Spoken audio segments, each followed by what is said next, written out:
நேயர்களுக்கு இனிய தமிழ் புத்தாண்டு நல்வாழ்த்துக்கள். நான் உங்கள் தமிழரசி. ஒரு புதிய ஆண்டு பிறக்கும் பொழுது நம் வாழ்வில் புதிய அத்தியாயம் பிறக்காத என்ற எதிர்பார்ப்பு நம் அனைவருக்குமே இருக்கும். அந்த எதிர்பார்ப்புகளை பூர்த்தி செய்யவும் இந்த பராபவ வருடத்தின் துல்லியமான பலன்களை நமக்கு வழங்க இன்று நம்மோடு இணைந்திருக்கிறார் சுவாமி சித்தநாதன் ஐயா அவர்கள். ஐயா வணக்கம்.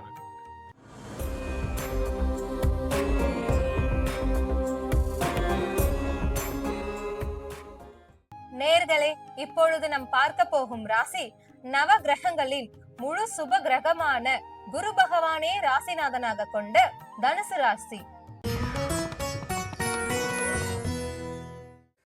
ஐயா, தனுசு ராசிக்காரர்களுக்கு எந்த கெரியர் பெஸ்ட்? தனுசு ராசி நேயர்களே, இந்த பராப வருடம் அனைத்து செல்வங்கள் யோகங்கள் பெற்று நலமுட வாழ்த்துக்கிறோம். இந்த வருடம் உங்களுக்கு சிறப்பா இருக்க போதுங்க. நீங்க கேட்ட மாதிரி வேலை, கெரியர் குரோத், பொருளாதாரத்துல அவங்களுக்கு ஒரு நிரந்தர தன்மை, அதாவது வேலையில இவ்வளவு நாளா வேலை அவங்களுக்கு இருந்திருக்கும், ஆனா ஒரு பணிச்சுமை, ஒரு அண்டர் ப்ரெஷர்னு சொல்லுவாங்க பாத்தீங்களா, ஒர்க் லோட்ல ரொம்ப தவிச்சிருந்தாங்க. அதுக்கு உண்டான பொருளாதார வசதியும் கொஞ்சம் மந்த நிலைமையா இருந்ததெல்லாம் இந்த வருடம் அவங்களுக்கு மாற்றி அமைக்கக்கூடிய வருடமாக இருக்கும். முக்கியமா வேலையில இருந்து வந்த பிரச்சனை, வேலை நிரந்தரத்தன்மை. இவங்களுக்கு எப்படின்னா, ஒரு இடத்துல ஒர்க் பண்ணிட்டு இருப்பாங்க, இன்னொரு இடத்துக்கு போவாங்க, இந்த மாதிரி மாற்றம்ல இருந்தவங்களுக்கு எல்லாம் இப்போ இந்த வருடம் வேலை நிரந்தரம்னால பொருளாதார வசதி அவங்களுக்கு கண்டினியூஸா வரத்துக்கு ஆரம்பிக்கும். ஏன்னா வேலை நிரந்தரம் தான் நம்மளுக்கு காசு வரும். அதனால இந்த வருடத்துல இவங்களுக்கு நினைத்த வேலை, அதாவது இவங்க எதிர்பார்த்தபடி நினைத்த வேலை, பிசினஸ் எல்லா அமைப்பு இருக்கு.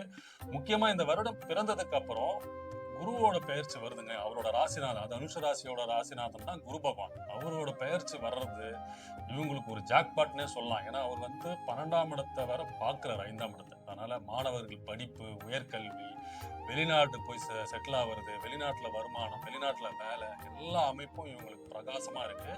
2ஆம் இடத்தையும் அவர் பாக்குறாரு. அதனால வேலை நிரந்தரம் இவங்களுக்கு கன்ஃபார்ம். வேலை, கெரியர் குரோத்லாம் இந்த சக்சஸ்னே சொல்லலாம்.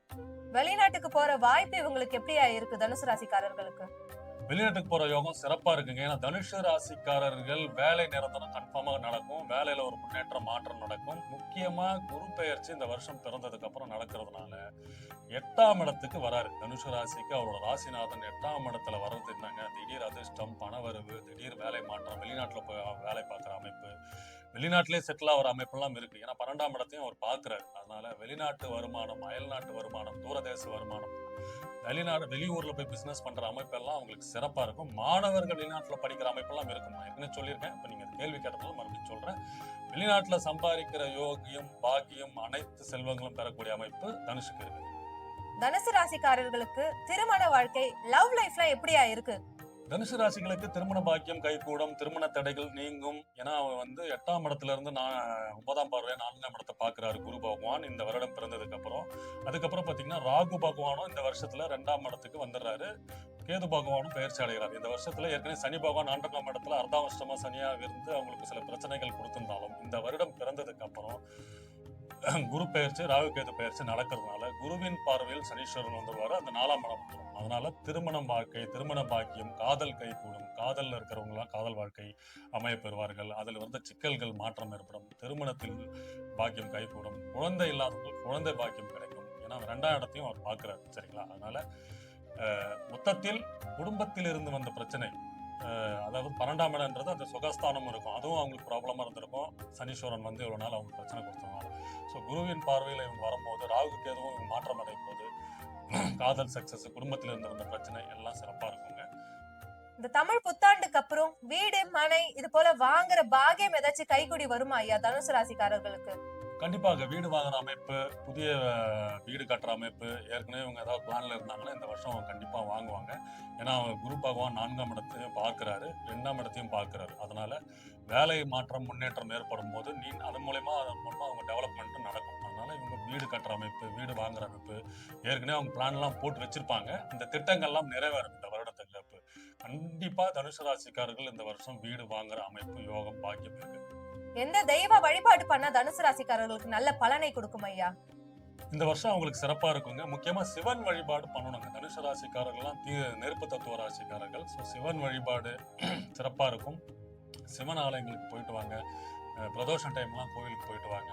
அது மட்டும் இல்லாமல் காலபைரவருக்கு அப்பப்போ கொஞ்சம் சனிக்கிழமை டைம்ல போயிட்டு அபிஷேகம் பண்ணிட்டு விளக்கு போட்டுட்டு வாங்க. எதிரிகள், அதாவது மறைமுக எதிரிகள், வேலை நிமித்தமாக தொழில் நிமித்தமாக இருந்த மறைமுக எதிரிகள்லாம் விலகுவாங்க. ஏன்னா இவங்க பிரச்சனை உருவாக்குறதே வேலை தொழில தான். குடும்பத்திலயும் தேவையில்லாம பேசி பேசியே நமக்கு இந்த பிரச்சனையை உண்டாக்குற அமைப்புலாம் இருக்கும். அதனால சிவன் வழிபாடு, காலபைரவர் கோயிலுக்கு போயிட்டு அர்ச்சனை பண்ணிட்டு வாங்க. பிரதோஷ அன்னைக்கு கோயிலுக்கு போயிட்டு வாங்க. உங்களுக்கு இருந்து வந்த மறைமுக எதிரிகள் விலகுவார்கள். இந்த வருடம் சிறப்பாக இருக்கும் போது தனுசு ராசிக்காரர்கள். நேர்களே, ஐயா சொன்னது போல உங்கள் ராசிநாதன் அருளால் இந்த ஆண்டு உங்களுக்கு பல வெற்றிகள் காத்திருக்கிறது. வாழ்த்துக்கள்.